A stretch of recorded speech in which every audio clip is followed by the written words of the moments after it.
हाँ जी बच्चे, तो हम चैप्टर नंबर 3 स्टार्ट कर रहे हैं। Chapter 3 matrices, chapter 3 matrices. ठीक है, मैट्रिसेस स्टार्ट करें। मैं आपको बताऊं, चैप्टर नंबर 1 और 2 को एक यूनिट कहते हैं फिर मैथ्स में। 1 और 2 को एक यूनिट कहते हैं और 3 और 4 को सेकेंड यूनिट कहते हैं। तो सेकेंड यूनिट यानी कि जो मैट्रिसेस और डिटर्मिनेंट है, वो उसकी वेटेज पहले थी 14 मार्क्स। अभी आजकल 4 नंबर कम करके इसको 10 मार्क्स का कर दिया है। मतलब दोनों मिला के 3 और 4 10 मार्क्स। बोर्ड की बात बता रहा हूँ मैं, जब 80 मार्क्स का पेपर होता है तब। अभी फर्स्ट टर्म वगैरह में मैट्रिसेस डिटर्मिनेंट कम से कम भी नहीं तो तुम्हारा 18 नंबर तक का आएगा। 2 चैप्टर मैट्रिसेस डिटर्मिनेंट जो पहले यूटी होंगे, क्योंकि उसमें गिने चुने 3-4 चैप्टर आएंगे शुरू के। 4 चैप्टर 1 2 3 4 यही 4 देते हैं ज्यादातर स्कूल वाले। तो मैट्रिसेस से स्टार्ट करते हैं। ठीक है, ध्यान से सुनना बेटा। Matrices are a plural of a term matrix. Matrix का प्लूरल है मैट्रिसेस। मैट्रिक्स का क्या मतलब होता है? मैट्रिक्स का मतलब होता है स्पेस, खाली जगह। मैट्रिक्स का मतलब वैक्यूम, खाली जगह। जैसे ये रूम है, यहाँ पे बहुत सारी खाली जगह है, आप लोग बैठे हुए हो उसमें, है ना। तो मैट्रिक्स का मतलब स्पेस जिसके अंदर हम किसी चीजों को फिट कर सके। और मैट्रिक्स की डेफिनेशन मैं आपको बताया था, डेफिनेशन तो नहीं पूछते लेकिन आपको पता होना चाहिए। It is a rectangular array of numbers, symbols और स्ट्रक्चर्स। रेक्टेंगुलर एरे, एरे का मतलब होता है अरेंजमेंट। मैट्रिक्स एक अरेंजमेंट है। जैसे आप लोग रूम में बैठे, ये भी एक मैट्रिक्स है। खाली जगह पे आप कहीं कहीं आपको बिठा दिया ना, रो और कॉलम में आप लोग बैठे हुए हो, रोज में इस तरह से बैठे हो, तो वो भी एक मैट्रिक्स है। तो मैट्रिक्स एक अरेंजमेंट होता है जिसके अंदर खाली जगह के अंदर चीजों को रखना है ऑर्डर्ड वे में, उसे मैट्रिक्स कहते हैं। तो मैट्रिक्स हमारे कोर्स में कितने टाइप के होते हैं? मैट्रिक्स बेसिकली हमारे कोर्स में 2 टाइप के। तो आप इसको क्या लिखोगे? It is a rectangular array. It is a rectangular array, ARRAY, array of numbers और सिंबल्स। मैट्रिक्स के बेसिकली 2 टाइप होते हैं। Basic type, 2 types of matrix. Matrix की 2 तरीके से रिप्रेजेंटेशन होती है। First is called rectangular, and second is called square. First is called rectangular and second is called square. So what is rectangular and what is square matrix? जरा ध्यान से सुनना। तो सुनो, रेक्टेंगुलर मैट्रिक्स और स्क्वायर मैट्रिक्स। तो देखो बच्चों, मैट्रिक्स को ऐसे रिप्रेजेंट करते हैं। मैट्रिक्स को ऐसे आपने स्कूल में पढ़ी लिया होगा, ऐसे ब्रैकेट के फॉर्म में रिप्रेजेंट करते हैं। तो रेक्टेंगुलर मैट्रिक्स क्या होता है कि जब रो और कॉलम इक्वल नहीं होते, उसे रेक्टेंगुलर मैट्रिक्स कहते हैं। रो और कॉलम इक्वल नहीं होते, तो जैसे जैसे मैट्रिक्स को बच्चे ऐसे ब्रैकेट में रिप्रेजेंट करेंगे। और ये खाली जगह है। खाली जगह का मतलब ही मैट्रिक्स होता है। इसके अंदर नंबर को रखना होता है हमें ऑर्डर्ड वे में। तो जैसे मैंने लिखा 4 5 7 8 9 11, ये एक मैट्रिक्स बन गया। बीच में खाली जगह, बीच में कुछ नहीं है, कोई किसी से मल्टीप्लाई नहीं हो रहा, कोई ऐड कोई सब्ट्रैक्ट कुछ नहीं हो रहा। तो ये जो मैट्रिक्स है, मैट्रिक्स को लिखने का तरीका होता है, ऐसे रोज में और कॉलम्स में लिखते हैं। Horizontal lines are called rows, vertical lines are called columns. इसको रो कहते हैं। ये जो लेफ्ट टू राइट ऐसे, जैसे हम पीरियड जाते थे ना केमिस्ट्री में, तो ये आपकी रोज है। तो ये फर्स्ट रो, ये सेकेंड रो। कितनी रो है इसके अंदर? 2 रो। ऐसे ऐसे रो कहते हैं। और ऊपर से नीचे वर्टिकल लाइंस को कॉलम कहते हैं। कितने कॉलम है? 1 2 3 कॉलम है। 2 रोज और 3 कॉलम। तो आपसे पूछेंगे कि इसका ऑर्डर बताओ। ऑर्डर, इसका ऑर्डर, इसमें 2 रो है और कितने कॉलम है? 3 कॉलम। तो इसको बोलेंगे 2/3 मैट्रिक्स। तो पहले रो लिखा जाता है, बाद में क्या लिखा जाता है? कॉलम। तो इसमें 2 रो है और कितने कॉलम है? 3। तो देखो, रो और कॉलम इक्वल नहीं है ना, ये अलग है, ये अलग है। तो जब रो और कॉलम अलग अलग होते हैं तो उसे रेक्टेंगल कहते हैं। वैसे भी देखो, लेंथ अलग दिख रही है, ब्रेड्थ अलग दिख रही है, तो रेक्टेंगल शेप का हो गया ना। और स्क्वायर क्या होता है? जिसमें रो और कॉलम इक्वल हो, जितने रो उतने कॉलम, उसे स्क्वायर कहते हैं। जैसे ये आपका स्क्वायर मैट्रिक्स है 1 2 3 4। ये भी आपका स्क्वायर मैट्रिक्स है 4 5 6 7 8 9 10 11 12। ये भी आपका स्क्वायर मैट्रिक्स है। इसमें कितनी रो कितनी कॉलम है? 2 रो और 2 कॉलम, तो इसको 2x2 मैट्रिक्स बोलेंगे। इसमें 3 रो है और 3 ही कॉलम है, इसको क्या बोलेंगे? 3x3। ये सब आप स्कूल में पढ़ चुके हो, है ना? 2 रोज 2 कॉलम, 3 रोज 3 कॉलम, है ना? तो रोज कैसे गिनते हैं? ऐसे हॉरिजॉन्टली रोज गिनते हैं। कॉलम कैसे गिनते हैं? ऐसे वर्टिकली। रेक्टेंगल में और एक दो एग्जांपल देख लेते हैं। देखो ये वाला, ये 4 5 6 7 8 9, ये भी रेक्टेंगल शेप का है ना? कितने रो कितने कॉलम? 2। कितनी रोज है? 1 2 3 रोज और कितने कॉलम? 2 कॉलम। तो ये 3x2 मैट्रिक्स है ना? बात समझ में आ गई? ये भी देखो एक रेक्टेंगुलर मैट्रिक्स है, खाली 4 5 6। इसमें कितने रो कितने कॉलम? 1 2 3 रो कैसे गिनते हैं? ऐसे। कॉलम कैसे गिनते हैं? ऊपर से नीचे। 3 रो 1 कॉलम, इसको क्या बोलेंगे? 3x1 matrix. समझ रहे हो? Row column. आगे समझ रेक्टेंगल क्या होता है। अच्छा अभी आ जाते हैं type of square matrix. Type of square matrix. अभी स्क्वायर मैट्रिक्स के भी सब टाइप्स होते हैं। ये वाला जो स्क्वायर मैट्रिक्स है जिसमें रो और कॉलम सेम होता है, उसके अंदर सब टाइप्स होते हैं। इसके अंदर कितने सब टाइप्स होते हैं? इसके अंदर सबसे पहला टाइप होता है, उसे कहते हैं diagonal matrix. Diagonal matrix. Diagonal matrix, अच्छा मैट्रिक्स को कैपिटल लेटर से डिनोट कर, जैसे इस पूरे को ऐसे ABCD लिख सकते हैं ये लोग, है ना? डायगोनल मैट्रिक्स क्या होता है? डायगोनल मैट्रिक्स बताने से पहले मैं आपको एक बात बता दूं। एक होता है बच्चे, उसे कहते हैं format of matrix. Format of matrix सुनिए आप। मैट्रिक्स का फॉर्मेट कैसे बनाते हैं, किसी मैट्रिक्स का फॉर्मेट किस तरह से बनाया जाता है, उसे ध्यान से सुनना। फॉर्मेट ऑफ मैट्रिक्स, जैसे आपसे बोला किसी ने कि 2x2 मैट्रिक्स का फॉर्मेट बताओ, तो टू मैट्रिक्स को, जैसे 2x2 मैट्रिक्स है, 2x2 मैट्रिक्स मतलब 2 रो और 2 कॉलम, 2 रो 2 कॉलम, तो 2 2 जा 4 हो गए ना, तो इसके अंदर 4 नंबर होंगे। तो चारों नंबर हमें नहीं पता क्या होंगे, ये तो मैं आपकी मर्जी से नंबर ले रहा हूँ ना। अगर उससे बोले जनरल वे में रिप्रेजेंट करो बिना नंबर के, तो सबको आप ए से डिनोट करेंगे, स्मॉल ए से। सभी नंबर को आप किससे लिखेंगे? ए से। अच्छा अब ये सारे नंबर अलग अलग होंगे, सेम सेम थोड़ी हो सकते सारे ए, तो इनका अलग अलग प्रेजेंटेशन होगा। कैसे? जैसे ये पहले रो का है, तो इसके नीचे ऐसे 1 1 लगा देना, मतलब फर्स्ट रो के हैं दोनों। ये सेकंड रो के हैं, तो उसके नीचे क्या लगा दोगे? 2 2 लगा दोगे, मतलब ये सेकंड रो के हो गए। ठीक है, फर्स्ट रो और सेकंड रो। ठीक है, अच्छा आगे फिर ये फर्स्ट कॉलम का है, इधर बेटा बोर्ड की तरफ, ये फर्स्ट कॉलम है तो 1 1 फर्स्ट कॉलम, ये सेकंड कॉलम का है तो 2 2। तो ये इनकी प्रेजेंटेशन है, A11 A12 A21 A22। समझ आया कैसे बना? First row, second row, first column, second column, 1 1 1 2 2 1 2 2। ये किसकी प्रेजेंटेशन है? 2x2 की। ऐसे कोई भी मैट्रिक्स बोल दे आप, बोला जी 3x3 मैट्रिक्स का फॉर्मेट बनाओ, तो फॉर्मेट आप ऐसे बना, 3x3 में टोटल 9 एलिमेंट्स हो गए ना, 3 रो 3 कॉलम, तो वो ऐसा होगा 9 एलिमेंट। तो 9 बार ए लिख देना, 9 टाइम्स आप ए लिख लेना, लिख दिया। 3 रो है और उसमें अंदर 3 कॉलम है। अब इसका फॉर्मेट बनाते हैं। ये फर्स्ट रो का है, तो इसके नीचे क्या लगाओगे? 1 1 1। ये सेकंड रो का है 2 2 2। Third row 3 3 3। समझ में आ रहा है?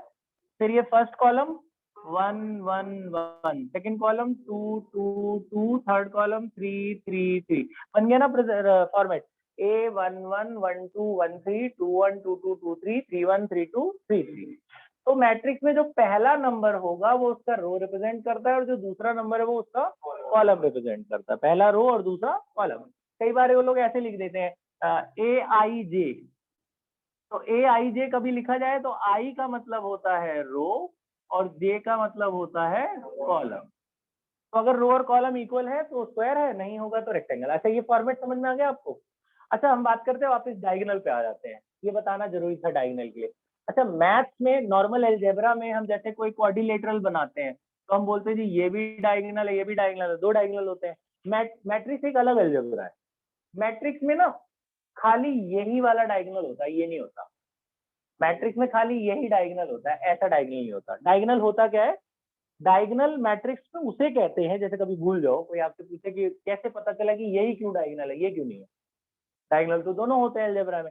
तो मैट्रिक्स में खाली इनको डायगोनल इसलिए कहते हैं जिसका रो और कॉलम वाला नंबर सेम सेम हो, उसे डायगोनल में कहते हैं। जैसे देखो ये रो B1 कॉलम B1, रो B2 कॉलम B2, है ना। ऐसे बड़े वाले में देखो ये तीनों डायगोनल के एलिमेंट कहलाएंगे, 1 1 2 2 और 3 3। इनके तो नहीं है ना सेम, ये अलग अलग है ना नंबर, ये सेम है तो ये तो है ही, लेकिन ये भी अलग अलग है, तो ऐसे को डायगोनल नहीं बोलेंगे मैट्रिक्स। मैट्रिक्स में सिर्फ इसको डायगोनल बोलते हैं, ठीक है। अच्छा अब आ जाते हैं डायगोनल मैट्रिक्स क्या होता है। Diagonal matrix is a type of square matrix whose diagonal element is are non zero. मतलब डायगोनल में कोई ना कोई नंबर होंगे, बाकी नंबर जीरो होंगे, उसे डायगोनल मैट्रिक्स कहते हैं। जैसे मेरे पास ये एक बड़ा मैट्रिक्स ले लेता हूं मैं, 2 0 0 0 4 0 0 0 7। तो सिर्फ डायगोनल के अंदर जिसके अंदर नंबर हो, बाकी सारे नंबर जीरो हो, उसे डायगोनल मैट्रिक्स बोलते हैं, ठीक है। और वो सिर्फ स्क्वायर के अंदर ही होगा, इसमें नहीं होता, क्योंकि इसके डायगोनल बनेंगे ही नहीं, तो यही दो बन रही है तो आ ही नहीं रहा, है ना। तो स्क्वायर के अंदर ही डायगोनल मैट्रिक्स। तो डायगोनल क्या होता है, जिसके डायगोनल के एलिमेंट नॉन जीरो हो, मतलब जीरो ना हो, लेकिन बाकी सारे जीरो होंगे, उसे डायगोनल मैट्रिक्स कहते हैं, ठीक है। डायगोनल कोई आपसे पूछे तो। दूसरा टाइप है इसमें बच्चों स्केलर मैट्रिक्स। स्केलर मैट्रिक्स क्या होता है? स्केलर मैट्रिक्स वो होता है, scalar matrix is a type of diagonal matrix. ये इसके टाइप के अंदर आता है, डेफिनेशन नहीं लिखनी, आपको याद रखना है जो बताया, यहाँ से एग्जांपल लिखना। स्केलर डायगोनल का ही सब टाइप है, जिसके डायगोनल के नंबर सेम सेम हो, जिसके डायगोनल के नंबर सेम सेम हो, उसे स्केलर कहते हैं। डायगोनल के नंबर सेम सेम मतलब मैं इनको 5 5 कह दूं, या 4 4 कह दूं, या 3 3 कह दूं, समझ रहे? दोनों डायगोनल के नंबर अगर सेम सेम है तो उसे स्केलर बोलेंगे। इसको स्केलर नहीं बोल सकते, इसके तो डायगोनल अलग अलग नंबर है ना। जैसे इसमें भी ये स्केलर बनाया जा सकता है ना, मैं कहता हूँ भाई 3 0 0 0 3 0 0 0 3, डायगोनल के नंबर तीनों 3 3 3 है, तो ये स्केलर है। स्केलर जिसके डायगोनल हमेशा सेम नंबर, ठीक है। तीसरा और आखिरी टाइप, सबसे इंपॉर्टेंट जो काम आएगा आपके, आइडेंटिटी मैट्रिक्स। आइडेंटिटी मैट्रिक्स होता है, आई से डिनोट करते हैं, जिसके डायगोनल हमेशा 1 हो, जिसके डायगोनल हमेशा 1 हो, उसे आइडेंटिटी मैट्रिक्स बोलते हैं। तो आइडेंटिटी ऐसे छोटा वाला भी हो सकता है और बड़ा वाला भी हो सकता है, 1 0 0 0 1 0 0 0 1। तो कभी भी अब ऐसे आई लिखा आएगा तो आप ये वाला मैट्रिक्स इस्तेमाल करेंगे। तो ये भी यूज कर सकते हैं, ये भी यूज कर सकते हैं। कब कहाँ पे क्या यूज करना मैं आपको बता दूंगा। तो दो ही आई आएगा आपके कोर्स में, 2x2 वाला, एक 3x3 वाला, 2 रो 2 कॉलम और 3 रो 3 कॉलम, ठीक है। तो आपको बताएगा भैया मैट्रिक्स क्या होता है। मैट्रिक्स एक अरेंजमेंट है नंबर्स की जो खाली जगह में रखे जाते हैं। तो मैट्रिक्स वैसे ब्रैकेट में रिप्रेजेंट करते हैं, दो तरह की रिप्रेजेंटेशन होती है, रेक्टेंगल शेप में और स्क्वायर शेप में। रेक्टेंगल में रो और कॉलम अलग अलग होते हैं, स्क्वायर में जितने रो होंगे उतने ही कॉलम होंगे, जैसे 2 रो 2 कॉलम, 3 रो 3 कॉलम। फिर स्क्वायर के अंदर अलग अलग टाइप होते हैं, डायगोनल जिसके डायगोनल एलिमेंट होते हैं बाकी सब जीरो, और स्केलर जिसके डायगोनल सेम हो, आइडेंटिटी जिसके डायगोनल हमेशा 1 हो। तो ये दो तरह के आइडेंटिटी हमारे कोर्स में हैं जो आपको यूज होंगे। फिर फॉर्मेट कैसे बनाया जाता है आपको समझ में आ गया है। हर नंबर को ए से रिप्रेजेंट कर देना, फॉर्मेट बना देना, ठीक है। अभी आप यहाँ तक लिखो, फिर मैं आपको क्वेश्चन बताता हूँ कैसे आते हैं। पॉज कर दे, स्टार्ट कर दे, ध्यान इधर बोर्ड की तरफ सुनो। अब बच्चे सुनो, पहला टाइप का क्वेश्चन, पहला टाइप का क्वेश्चन किस तरीके का आता है, ठीक है। मैं आपको 2 3 चीजें बता रहा हूँ, ध्यान से सुनना, फिर आपको वैसे क्वेश्चन मिलेंगे करना। पहला इस तरीके का आता है कि भाई अगर कोई भी एक मैट्रिक्स है, आपको बता देंगे कि भाई ऐसे क्वेश्चन है, construct 2x2 matrix, construct a 2x2 matrix whose elements are given as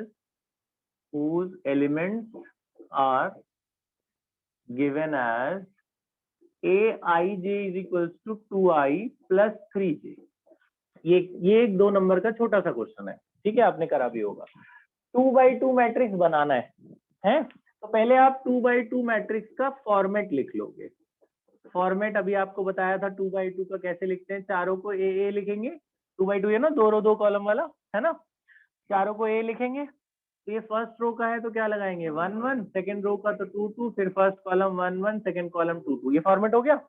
अच्छा अब उसने बोला है ये चारों नंबर निकालो क्या क्या है, इनके आंसर आएंगे, तो वो इसको फॉलो करते हैं। वो बोलते हैं किसको फॉलो करते हैं, ए आई जे बराबर है 2i plus 3j के।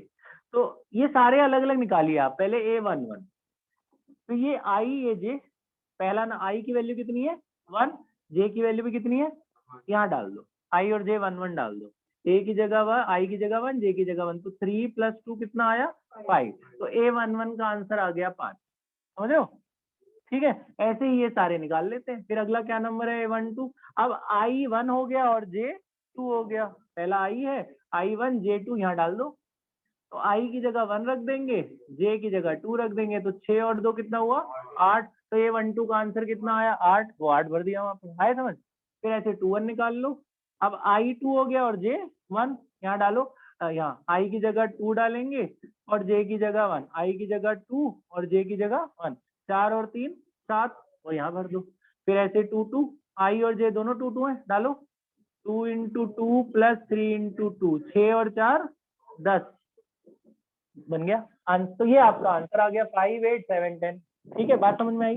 तो यहाँ कुछ भी कंडीशन दे सकते हैं, यहाँ पे चेंज कर सकते हैं, 2/2 की जगह 3/3 लिख दिया, 2/3 लिख दिया, कोई भी मैट्रिक्स लिख दिया, उसका फॉर्मेट बना लेना, बना के जो यहाँ दिया हुआ ये I और J बस यहाँ डालते रहना, I और J, I J बदलते रहेंगे, आंसर अलग अलग आते रहेंगे उससे, वो यहाँ पे डाल देना, मैट्रिक्स आ जाएगा। तो ये आपका फाइनल आंसर हुआ, आया समझ? ठीक है, तो एक ये है। दूसरी बात क्या है बच्चे, दूसरा एक होता है इक्वल मैट्रिक्स, दो मैट्रिक्स इक्वल तब होते हैं जब उनके रो और कॉलम सेम सेम हो जाए, मतलब रो और कॉलम के नंबर सेम सेम। जैसे ये मैट्रिक्स है, देखो अगर मैं आपसे कहता हूँ जी 1 2 3 4 और उधर भी 1 2 3 4 है, तो इक्वल होगा ना ये, जो जो नंबर यहाँ है वही नंबर वहां भी है। अब इसको थोड़ा अलग करूं मैं, 1 2 3 4 हटा दूं, मैं बोलूं जी एक्स वाई जेड डब्ल्यू, ये दोनों इक्वल है, एक्स वाई जेड निकाल लो, निकल जाएंगे ना, एक्स कितना 1, वाई 2, जेड 3, डब्ल्यू, थोड़ा और बड़ा करते हैं, यहाँ पे ऐसे बोल देते हैं भैया x + y, x - y, x + y और 3 4, तो ये 3 4 तो इक्वल है ही ना, बोला एक्स वाई निकालो, तो x - y बराबर 1, x - y = 1, एक इक्वेशन हो गई, और x + y बराबर 2, दूसरी इक्वेशन हो गई। इन दोनों को सॉल्व करके एक्स वाई निकल नहीं जाएगा, इन दोनों को ऐड कर दो, वाई वाई कट गया, 2x बराबर 3, x कितना आया 3/2, x उठा के यहाँ डालो, y भी आ जाए, आया समझ में? सिंपल है ना ये? ऐसे ही तो एक टाइप ऐसा क्वेश्चन है, एक टाइप ऐसे दो मैट्रिक्स इक्वल दे दिए। अच्छा अच्छा, ऐसा भी होता है कई बार कि जैसे आपने ना, चाहे आप एक्स वाई निकाल रहे हो, कई बार ऐसा होता है, देखो जरा इधर, मैं आपसे कहता हूँ एक्स वाई एक्स डब्ल्यू, ध्यान से सुनना, 1 2 4 5, एक्स कितना आ रहा है यहाँ से 1 और y क्या आ रहा है 2, फिर से x कंपेयर करें तो कितना आ रहा है, ऐसा भी हो सकता है, एक मैट्रिक्स में दो अलग अलग अगर x की वैल्यू आ रही है तो आप बोलोगे x इज नॉट पॉसिबल। एक मैट्रिक्स जैसे यहाँ से x निकाल रहा हूँ 1 आ रहा है ना, तो यहाँ से भी x 1 ही अगर आएगा ना, अगर इधर से भी x 1 आएगा तो इसका मतलब x सही है, तो x का आंसर हम 1 लिखेंगे। लेकिन ऐसा भी कई कई बार होता है कि यहाँ से निकालो अलग आंसर आता है, दूसरी जगह से निकालो x का अलग आंसर आता है, तो ऐसा होगा तो आप बोलोगे कि ये दोनों मैट्रिक्स इक्वल नहीं है, यहाँ से x की वैल्यू पॉसिबल ही नहीं है, समझ रहे हो? तो आप बोलोगे कि no values of x are possible in this matrix, अगर x की दो अलग अलग आंसर आ रहे तो सेम सेम आंसर आने चाहिए। कई बार ऐसा होता है कि अलग अलग जगह से अलग अलग आंसर आ जाते हैं, जैसे मैंने कहा यहाँ से x 1 आ रहा है, यहाँ से निकाला तो 3 आ जा रहा है, तो एक मैट्रिक्स में दो x थोड़ी ना आएंगे, एक ही x आएगा। ठीक है, तो ऐसा भी होगा, तो दो आंसर आएंगे तो आप बोलोगे x values of x are not possible in this case. ठीक है, बात समझ में आ गई? अच्छा, ऐसे अगर मैं आपको बोला कि भाई जैसे 2/2 मैट्रिक्स है तो टोटल मिला के कितने नंबर हो रहे हैं 4, टोटल मिला के 4 नंबर है ना इसके अंदर। ऐसे बोला एक कोई मैट्रिक्स है उसके अंदर 18 एलिमेंट्स हैं टोटल मल्टीप्लाई करके, तो उसके ऑर्डर क्या क्या हो सकते हैं, तो ऐसे सोच लो कि किनको किनको मल्टीप्लाई करके 18 हो सकता है, बताओ। 18 × 1 भी 18 होता है, 1 × 18 भी 18 होता है, और 3 6 6 3 9 2 2 9 और हो सकता है, और नहीं हो सकता ना। तो ये सारे ऑर्डर पॉसिबल है, बोले कितने ऑर्डर बन सकते हैं उसके बताओ, तो एक ये बन सकता है, ये भी 18 हो रहा है, ये भी 18 है ना, 1 2 3 4 5 6 6 तरह के मैट्रिक्स बनाए जा सकते हैं। तो ये सब एक एक नंबर वाले क्वेश्चन है, आई समझ में बात?